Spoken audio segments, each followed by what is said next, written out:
আমাদের ঘূর্ণিঝড় রেমাল ইতিমধ্যে ঘূর্ণিঝড়ে রূপান্তরিত হয়েছে এবং এটা বর্তমানে 16 থেকে 17 কিলোমিটার বেগে আমাদের উপকূলের দিকে ধেয়ে আসছে। এটা বর্তমানে তার চারপাশে ঝড়ের গতিবেগ 60 থেকে 88 কিলোমিটার এবং এটা রাতের শেষ দিকে অথবা কালকে ভোরের দিকে এটা আমাদের আরও মহাবিপদ সংকেতের দিকে যে চলে যাওয়ার সম্ভাবনা রয়েছে। আমরা এখন থেকেই আমাদের উপকূলের সমস্ত মানুষকে নিরাপদ আশ্রয়ে যাওয়ার জন্য আহ্বান জানাচ্ছি এবং উপজেলা জেলার সমস্ত প্রশাসনকে, আইন শৃঙ্খলা বাহিনী, স্বেচ্ছাসেবক, রেডক্রস, সিপিবি সহ সমস্ত স্বেচ্ছাসেবকদেরকে অনতিবিলম্বে সমস্ত উপকূলীয় মানুষকে নিরাপদ আশ্রয়ে নিয়ে আসার জন্য আমরা আহ্বান জানাচ্ছি। সাথে সাথে আমরা এই যখন এটা মহাবিপদ সংক্ষেপে কালকে ভোর নাগাদ দেখা দেওয়ার সম্ভাবনা, তখন আপনার 8 থেকে 10 ফুট আপনার জলোচ্ছ্বাসে উপকূল প্লাবিত হওয়ার সমূহ সম্ভাবনা রয়েছে এবং যদি সেটা জোয়ারের সময় থাকে এবং সেটা আরও বেশি মাত্রায় প্লাবিত হওয়ার সম্ভাবনা রয়েছে। আপনারা জানেন যে এই ঝড়ের সাথে আমাদের প্রচুর বৃষ্টি হওয়ার সম্ভাবনা রয়েছে। প্রায় 24 ঘন্টায় 300 মিলিমিটার বৃষ্টি হওয়ার সম্ভাবনা রয়েছে। তাতে আমাদের পার্বত্য অঞ্চল, পাহাড়ি অঞ্চল ল্যান্ডস্লাইড দেখা যাওয়ার সমূহ সম্ভাবনা। সুতরাং আমাদের যারা পাহাড়ি অঞ্চলে কক্সবাজার সহ চিটাগাং সহ যে সমস্ত পাহাড়ি অঞ্চল রয়েছে সেখানে আমাদের যাতে ল্যান্ডস্লাইড ব্যাপারে আমাদের এখনই সতর্কতা ব্যবস্থা নেওয়ার জন্য স্ব প্রতিষ্ঠানকে এবং স্ব এলাকার প্রশাসনকে আমরা আহ্বান জানাচ্ছি। সাথে সাথে আমরা বিভিন্ন সিটি কর্পোরেশন, পৌরসভা সহ শহর অঞ্চলে জলাবদ্ধতা দেখা যাওয়ার সম্ভাবনা দিয়েছে, যেহেতু এখানে প্রায় 300 মিলিমিটার বৃষ্টি হওয়ার সম্ভাবনা। সুতরাং সমস্ত পৌরসভা, সিটি কর্পোরেশনকে জলাবদ্ধতার ব্যাপারে এখন থেকে প্রয়োজনীয় ব্যবস্থা নেওয়ার জন্য আমরা পরামর্শ দিচ্ছি।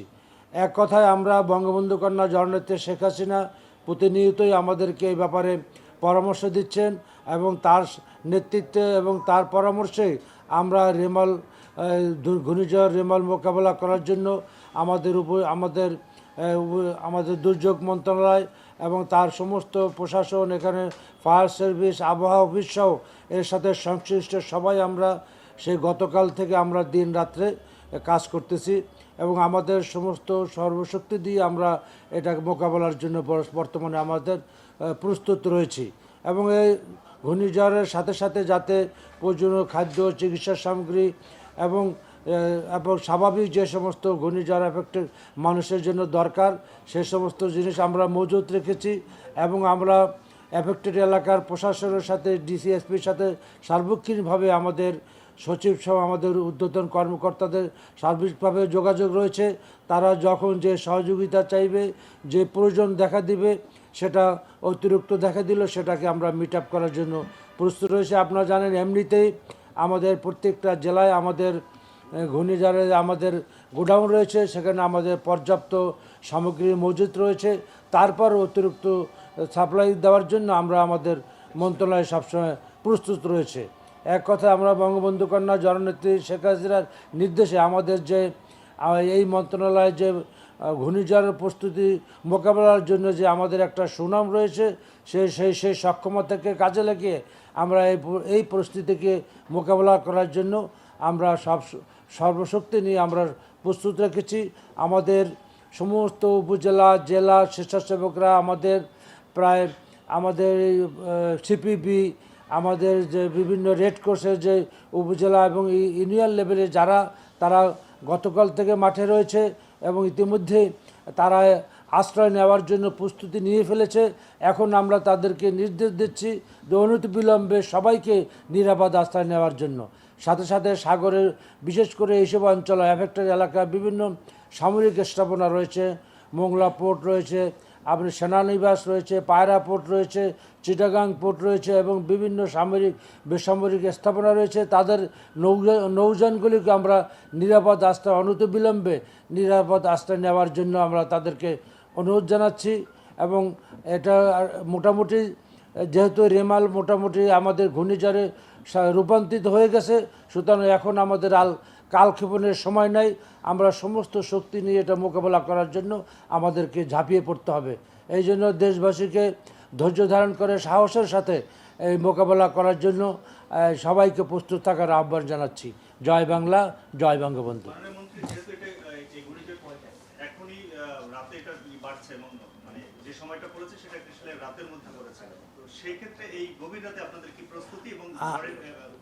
আমরা অনুমান করতেছি রাতের শেষের দিকে অথবা কালকে ভোরের দিকে এটা মহাবিপদ সংকেত পর্যায়ে পৌঁছতে পারে। তো সুতরাং আমরা এখন থেকে নিরাপদ আশ্রয় নেওয়ার জন্য এবং সার্বিক পরিস্থিতিকে মোকাবেলা করার জন্য আমরা মাঠে আছি।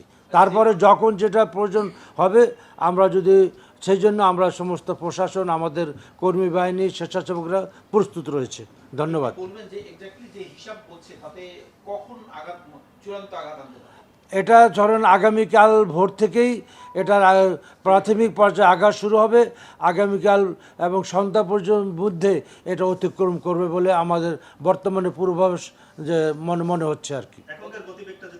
এখনকার গতিবেগ আমাদের 60 থেকে 88 কিলোমিটার, এবং এটা যখন ভোরবেলা এটা মহাবিপদ সংকেত দেখা দিবে তখন এটা 110 থেকে 130 কিলোমিটার পর্যন্ত এটা হতে পারে, এবং 8 থেকে 10 ফুট পর্যন্ত প্লাবিত হতে পারে, এবং যদি ওই সময় জোয়ার থাকে এটা আরও বাড়তে পারে।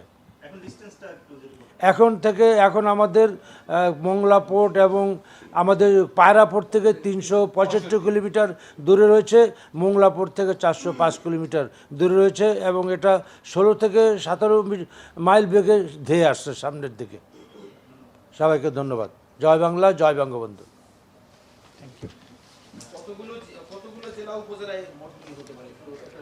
এখানে আমাদের উপজেলায় তো আমাদের 13টা একদম ডাইরেক্টলি আমাদের জড়িত, আরও 13টা একদম উপকূল, আরও 6টা জেলা এটার সাথে সংশ্লিষ্ট আছে। তো 13টা একদম উপকূলে আরও 6টা জেলা সংশ্লিষ্ট আছে। তাছাড়া আপনারা জানেন যে যেহেতু প্রচুর বৃষ্টিপাত হবে, এই জন্য আমাদের এই সিটি কর্পোরেশন, শহর, পৌরসভাগুলিতেও জলাবদ্ধতার সম্ভাবনা রয়েছে। তাছাড়া আপনারা জানেন যে পাহাড়ি অঞ্চলগুলিতে আছে, সেখানে আমাদের ভূমিধসের সম্ভাবনা খুবই প্রবল। সুতরাং এইসব এলাকাও আমাদেরকে আমাদের দুর্যোগের জন্য প্রস্তুত থাকতে হবে। ধন্যবাদ। এটা একদম আপনাদের সাতক্ষীরা থেকে একদম চিটাগাং পর্যন্ত একদম এটা এফেক্টেড হওয়ার সম্ভাবনা, এবং কক্সবাজারে তো আরও যেহেতু প্রচুর বৃষ্টি হবে সেখানে তো বাড়তি ভূমিধসের সম্ভাবনা রয়েছে। এক কথায় পুরো উপকূলেই এটা কম বেশি আঘাত আনবে সব জায়গায়, সেভাবেই আমাদের পূর্বাভাস দেখে মনে হচ্ছে। না, 13টা জেলা একদম উপকূলে, তার উপরে আরও 6টা জেলা এটার মধ্যে আমরা সাধারণত ধরে থাকি। মোট 19টা। আমাদের মোংলা পোর্ট এবং পায়রা পোর্টে 7 নম্বর, এবং চিটাগাংয়ে আমাদের 6 নম্বর। চিটাগাং কক্সবাজার 6 নম্বর বিপদ সংকেত, আর মোংলা পায়রা পোর্টে 7 নম্বর। ধন্যবাদ।